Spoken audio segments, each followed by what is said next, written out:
अगर board exam में सिर्फ एक थ्योरम करके जाना चाहते हो तो यही है सबसे इंपॉर्टेंट थ्योरम, बीपीटी। जी हां, BPT which is very easy और दूसरी तरफ बहुत इंपॉर्टेंट थ्योरम है। किस प्रकार से हमको सॉल्व करनी है आइए देखते हैं। थ्योरम की सबसे पहले हमें स्टेटमेंट दी होगी। स्टेटमेंट क्या है? If a parallel line is in a side of triangle, अगर कोई एक पैरेलल लाइन है वो दो किसी पार्ट को कट करती है तो वो किसी भी ट्राइंगल को इक्वल रेशियोज में कट करती है, जैसे एपी अपॉन पीबी बराबर एक्यू अपॉन क्यूसी। हमारे पास ये यहां पर क्या है? स्टेटमेंट है जो हमें प्रूफ करना है।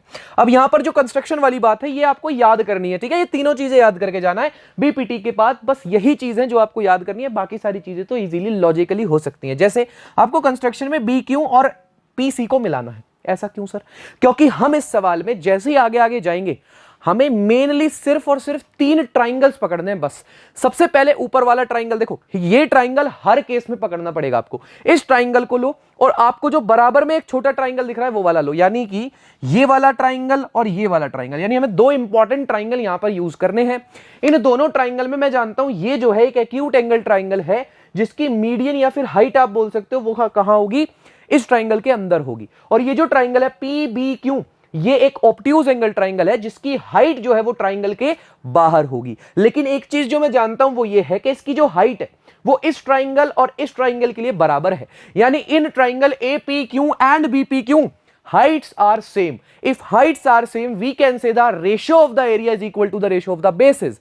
यानी कि हम ये बात जानते हैं कि अगर हाइट किसी दो ट्राइंगल की सेम होती है तो उसका जो रेशियो होता है एरिया का वो बराबर होता है उसके बेसिस के रेशियो के। यानी मेरे पास इस केस में जो इनका बेस है which is AP, sir AP base क्यों है? बाकी भी तो हो सकते हैं क्योंकि हाइट जो है वो हमारे बेस के ऊपर डली हुई होती है, तो एपी इज द बेस। और इसी प्रकार से इस ऑब्ट्यूज एंगल ट्राइंगल का जो बेस है विच इज बीपी, इसी को आगे बढ़ाओगे यहीं पर हाइट डली हुई है तो बीपी हो गया। यानी पहली इक्वेशन हमें इन दो ट्राइंगल से मिल गई। अब बात करते हैं अगले। मैंने क्या बोला? ये ट्राइंगल तो आपको लेना ही लेना है। अब आप समझो आपने पहले केस में ये लिया, दूसरे केस में ट्राइंगल बदल जाएगा बस, ठीक है? दूसरे केस में ट्राइंगल बदल जाएगा, ये हो गया। चलिए अगर इस सेम केस अब बिना देखे करेंगे सारे बच्चे मेरे साथ। सर इस केस में भी ये ट्राइंगल की हाइट होगी और बाहर वाले ऑब्ट्यूज एंगल की भी हाइट यही होगी, यानी कि हाइट दोनों की क्या है? Same. Sir ratio of the area is equal to the ratio of the base. अगर हाइट सेम है तो सर इस केस में भी अगर हाइट सेम है तो बेस कौन कौन सा हो जाएगा? ए क्यू। अब देखिए जरा ध्यान से, ये वाला बेस ए क्यू है क्योंकि इसके ऊपर ही हाइट है, और ऑब्ट्यूज वाले का बेस क्या है? C Q. तो A Q upon C Q हमारे पास बेस हो गया। दूसरी इक्वेशन भी यहां से आ गई। अब तीसरी इक्वेशन कैसे बनेगी?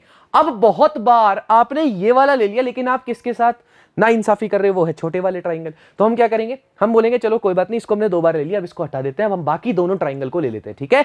बाकी दोनों ट्राइंगल को इस बार ले लेते हैं। और यहां पर इंपॉर्टेंट ये है कि दोनों ट्राइंगल का बेस क्या है? पी क्यू है। दोनों ट्राइंगल का बेस क्या है बेटे? पी क्यू है। अच्छा, दोनों ट्राइंगल की हाइट जो है वो सेम है। दोनों ट्राइंगल की हाइट भी क्या है? सेम।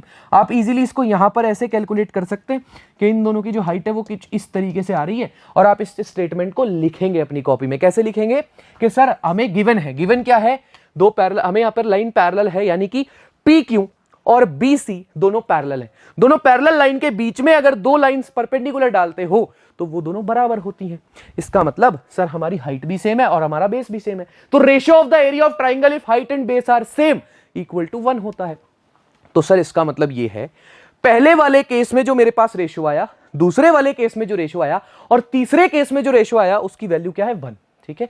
तीसरे वाले की वैल्यू 1 हो गई। अब हम तीनों के लिए जो अलग अलग स्टेटमेंट आई वो लिखते हैं, ठीक है? पहले वाले केस में मेरे पास ये आंसर आया था, दूसरे वाले केस में ये आंसर आया था, और तीसरे केस में आया था दोनों का एरिया बराबर है, यानी कि रेशियो 1 है, ठीक है सर? बी पी क्यू और सी पी क्यू बराबर है, यही ये है, यही ये है। सर ये सब बराबर है, इसका मतलब ये पूरा स्टेटमेंट इस पूरे स्टेटमेंट के बराबर होगा। Sir AP by BP is equal to AQ by C Q, and hence proved. हमें यही प्रूफ करना था।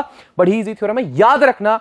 अगर सिर्फ एक थ्योरम करके जाना चाहते हो तो आप सभी को बीपीटी करनी है। हालांकि मैं बहुत सारी वीडियोस में अलग अलग प्रकार के क्वेश्चंस और थ्योरम कराऊंगा। Stay tuned. Thank you very much.